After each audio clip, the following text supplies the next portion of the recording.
Okay, bale ngayong araw na to, gagawa tayo ng instructional video kung paano natin gawing isang bootable flash drive ang isang USB device. Yung USB flash disk o yung tinatawag na thumb drive or yung flash drive or yung portable na memory drive. Pero most commonly termed as USB drives, yung USB flash drives. Gagawin po natin yung USB ninyo para maging Windows installer instead na gumamit tayo ng DVD or CD to install or reinstall your Windows system sa computers ninyo. USB ang gagamitin natin. Mostly marami na sa mga bagong models ng computers ngayon ang wala ng mga optical drives or wala ng mga DVD or CD drive, CD-ROM. Kaya dito papasok ngayon ang kahalagahan ng USB, yung mga USB na bootable flash drives. So bale ito po yung kakailanganin natin. Basically actually marami pong pasensya na po kayo dito sa lumalabas na ito. Kaya po ako tinatanong ng ganito kasi may gamit po akong recorder. So I'll just ignore this one and we will proceed. Okay, so balik tayo sa topic. Gagamit tayo ng tool, yung isang converting tool, yung from an ISO image into a bootable files. Yung isasaksak natin, i-convert natin, ipapasok natin sa USB flash drives, yung mga USBs. Itong Windows 7 USB DVD tool, isa siyang free tool, isa siyang powerful na free tool to convert your ISO files into a USB bootable flash drive to install or reinstall your Windows. Bale, ito na-download ko na po siya. Ito po yung website, mapapansin po ninyo. Ito po yung www.microsoftstore.com /store/msusa blah blah blah. Ito po yung website. Kung gusto po ninyong i-download, sa Windows 7 lang po ito. Kung gusto niyo pong i-download, ito po siya. Ito po. Yung downloading, ito yung tool na gagamitin natin. Mayroon naman po ditong instruction dito, nakalagay dito, these instructions are for Windows 7 only. If you're looking for instructions about downloading Windows 8, click here. Hindi na muna po tayo magfo-focus dito. Dito muna po tayo sa Windows 7. Okay, so yung gusto nyo mag-download, click lang po natin ito and then mag-proceed na po sa download. So bale ito na po yung downloaded na file. Pangalawa po na kakailanganin natin dito is yung mga ISO image. Ganito po ang ISO image na sinasabi ko. Mapapansin nyo po ito, yung iba po may iba-iba pong logo, pero usually disk lang po talaga siyang logo. Pero sa mga kagaya ko na nakapag-install ng mga image burning utilities, for me I am using Power ISO. Kaya nag-automatic siya yung ISO icon kaagad nag-default siya dito sa sa image ng gamit kong image burner. So it doesn't matter po as long as you have your ISO file. Ito po siya, makikita po ninyo kasi yung sinasabi kong ISO file. Click po natin yung properties ng isang file. Ito po siya, .iso. Type of file, Power ISO file. Kaya po siya naging Power ISO kasi Power ISO po yung default na program na na default na program para sa ISO image na download ko ngayon. Pero basically this is an ISO file, image file po ito. Okay? So makikita po ninyo ito po yung sa Windows 7 ISO file. For x64, ito po yung makita po niyan. x64 is for 64 based operating systems, and x86 is for 32-bit operating systems po. So for this tutorial, I will be using the x86 or the system32 ISO file para ilagay ko sa USB. At isa pa pong kailangan natin yung USB po, yung USB po natin, yung USB flash drive. Okay? Yung USB drive natin, USB stick, or depende po kung anong tawag po ninyo diyan. Sa akin po, actually nakasalpak na po sa computer ko. Ito po siya. Ang kakailanganin po natin is a minimum of 4 GB. 4 GB po na flash drive. Mapapansin po ninyo 3.73 GB free out of 3.73. Mapapansin niyo nasan na po yung dagdag na 27 MB. Ayun po nasa nasa system po niya ito, pero kung tutusin po siya, isa po siya talagang 4 GB. This is a 4 GB USB flash drive. Ito po siya, nandito po kasi nandito po sa used space na tinatawag yung kanina. So ito, makikita po ninyo yung capacity niya, 4 million bytes po.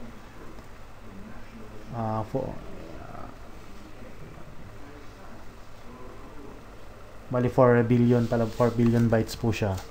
So 4 billion bytes is 4 gigabytes po. Okay, so ito po, proceed na po tayo. Makita po ninyo, empty po siya. Nakasalpak na rin po dito sa computer ko. So all we have to do is to use the tool. Ito na po siya. Double click lang po tong icon, tong Windows 7 USB DVD tool, and we will be going to install. This is the installation process. Click next, install. Ayan na po. Installing Windows 7 USB DVD download tool.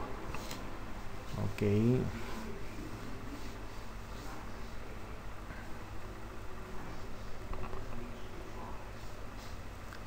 Antayin lang po natin at mag-i-install po siya. Okay, validating install. Copying new files.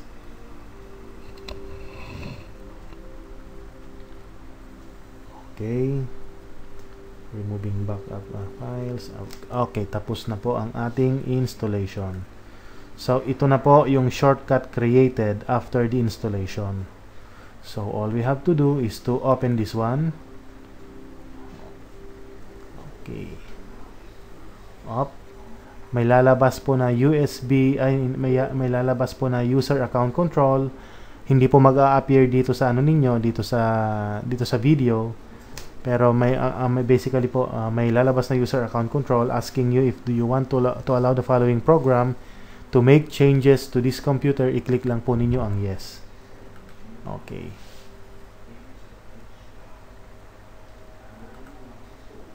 Ito na po siya. Sabi po dito, step 1 of 4, choose an ISO file. Yung ISO file po na yon, yung kagaya po ng sinasabi ko kanina. So we will choose po. Dito po tayo sa nakasave po sa akin sa desktop kasi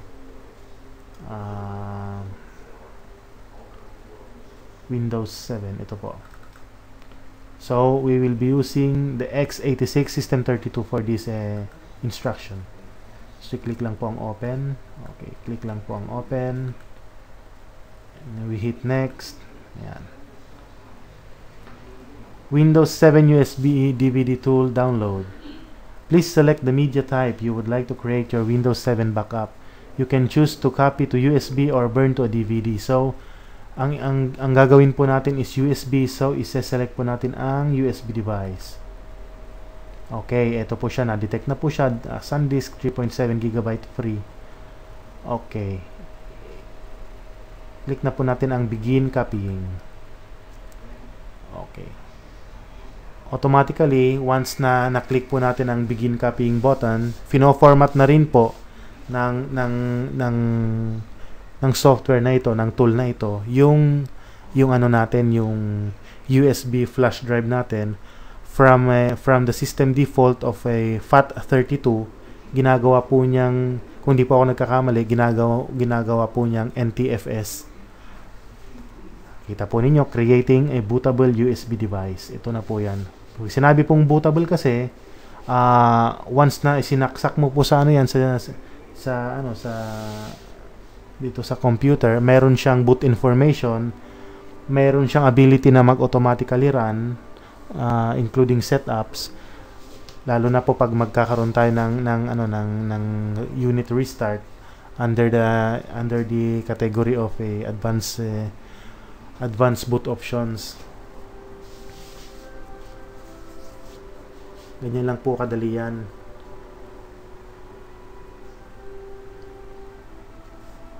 Yan po yung yan po yung ginagamit ko pag halimbawa nagfo-format po ako or nagre-reinstall ako ng Windows 7 sa mga laptops or computers, lalong-lalo na po sa mga walang optical drives, walang CD or DVD-ROMs. USB po ang ginagamit.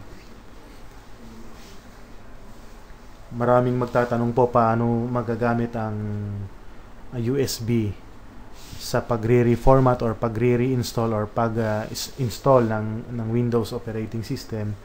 Well, dadaan po tayo sa sa advanced boot options by pressing F8, particularly sa mga computers. Yun po yung mostly ng mga computers po. Yung default nila sa advanced option is F8. May mga iba po, i-search na lang po ninyo sa internet kung ano po yung mga boot options ng mga laptops ninyo, mga brand ng laptops ninyo. Madali lang naman pong i-search yan eh.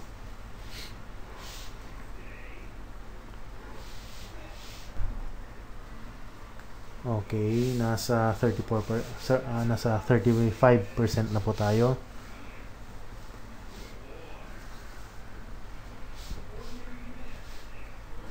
Kung 64-bit naman po ang i-install ninyo, yung ISO file na 64 x64 para sa mga 64-bit system types, ganun din po, same process din pong gagawin ninyo.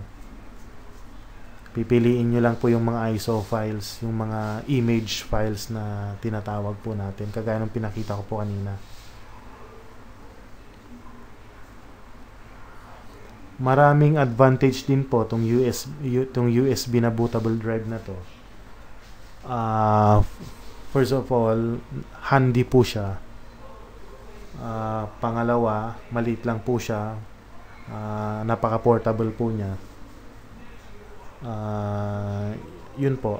Pero kung ako yung papipiliin, hanggat maaari hanggat may optical drive naman ng computer, mas gugustuhin ko pa rin gamitin yung DVD, kasi mas intact po yung yung data na naka-store doon. Most likely less corrupted po siya kasi hard copy po yung nangyari doon. Okay, this might take several minutes po, depende po sa depende na rin po sa bilis ng computer, or depende na rin po sa sa system ninyo.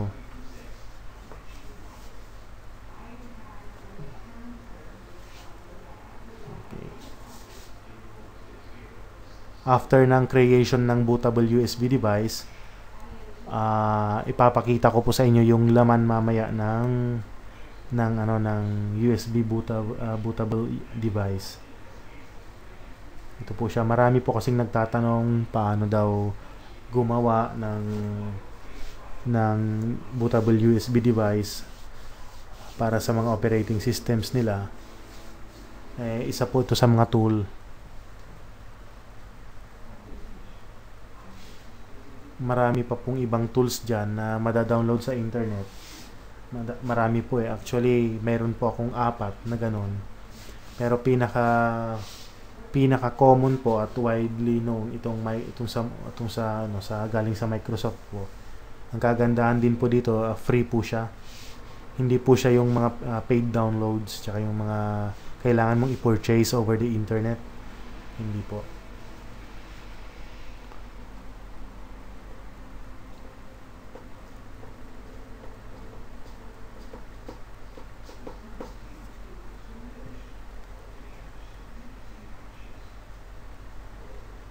Okay, 72%.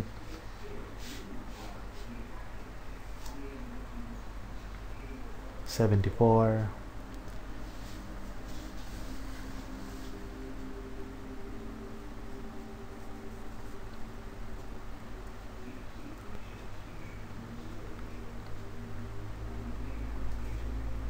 77.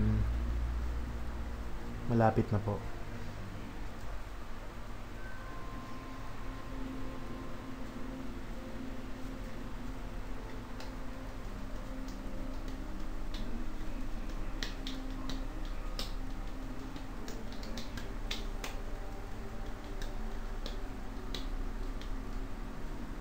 Yung sa unang instruction ko pala, yung unang video instruction ko po pala about sa pag-install ng 1-year license na antivirus, mapapansin po ninyo, Kaspersky po ang gamit ko at genuine po siya. I mean yung serial key po na nilagay natin, yung the way on how we activate the antivirus program is legit po. Papakita ko po sa inyo kung ilang days pa pong natitira after my installation. Medyo nag-block lang po ng ganyan kasi medyo busy po siya yung computer. Ito po. May 353 days pa po ako. So, mapapansin po ninyo talagang gumagana po yun. Sa mga nagnanais po na magka 1-year license talaga ng Kaspersky Antivirus 2013, tignan nyo lang po yung instructional video ko, yung mga post ko dun sa sa Facebook page natin. And please try to follow the instructions po. Medyo mahirap lang po ng konti, pero by following the instruction, masusundan po natin yung masusundan din po ninyo yung procedures. Okay, so I'll close this one. Okay, we are almost done, 95%.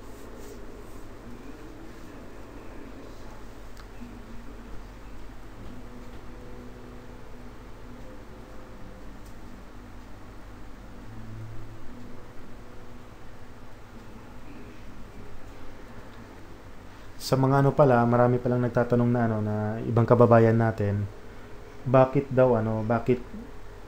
nag-download naman daw sila ng image file or ng ISO file ng Windows 7 or Windows XP at na-burn na nila sa DVD or sa CDs. Usually DVD kasi yung large file siya. Tapos hindi naman daw siya bootable. Upon restart, upon using advanced boot option or upon using yung boot start, sineselect nila yung CD drive para mag-initial boot, yun yung primary boot. Bakit wala naman daw naglo-load na na Windows files? Kasi po ganun yung mga na-download po ninyo, lalo na po sa mga sa mga sites, sa mga free websites, yung mga torrents ninyo. Hindi po siya bootable. Pag hindi po siya mag-operate after burning it into your DVD disks, ibig lang po sabihin nun, hindi po siya bootable. Mapapansin po ninyo dito, may mga boot file po ako dito. Ayan. Windows XP boot file, Windows 7 boot image 32-bit. Mayroon din akong Windows 7 boot image 64-bit. Ginagamit po 'yan para gawing bootable ang isang non-bootable disk. Okay, kung sino po yung may gustong magtanong, pwede ko pong gabayan. Yung mga technicians po diyan na kagaya ko, especially yung mga baguhan, or yung mga gustong matuto, kung lalo na gusto nilang matuto na paano nila i-repair ang laptops nila, without even trying to approach technicians. Pwede ko po kayong gabayan. Okay, ito na po siya. Nakalagay po dito, Windows 7 USB DVD tool, bootable USB device created successfully. Okay, backup completed na po. Okay, we will try to see na po. We will try to see kung meron po siya. Kung nagkalaman na po. Okay, bale ito na po siya. Ito na po yung kanina na walang laman. Ito po siya. Ito po siya. Ito yung ano, ito yung Windows USB na po. Removable disk. Okay. Bubuksan po natin ngayon. Titignan natin ang laman. Okay, so we'll just have to open this one and open. Ito na po siya. May setup, may boot manager, auto run, upgrade, support, sources, EFI, tsaka yung boot. So ready na po itong USB ninyo na isang ano na po siya, isang bootable USB drive na po siya. Pwede ko rin siyang anong tawag dito, yung i-rename po natin, po pwede po.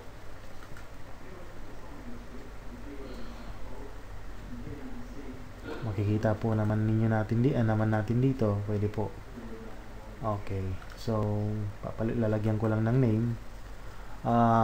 Lagay ko na lang po na Win USB. Okay, Win USB. Yeah.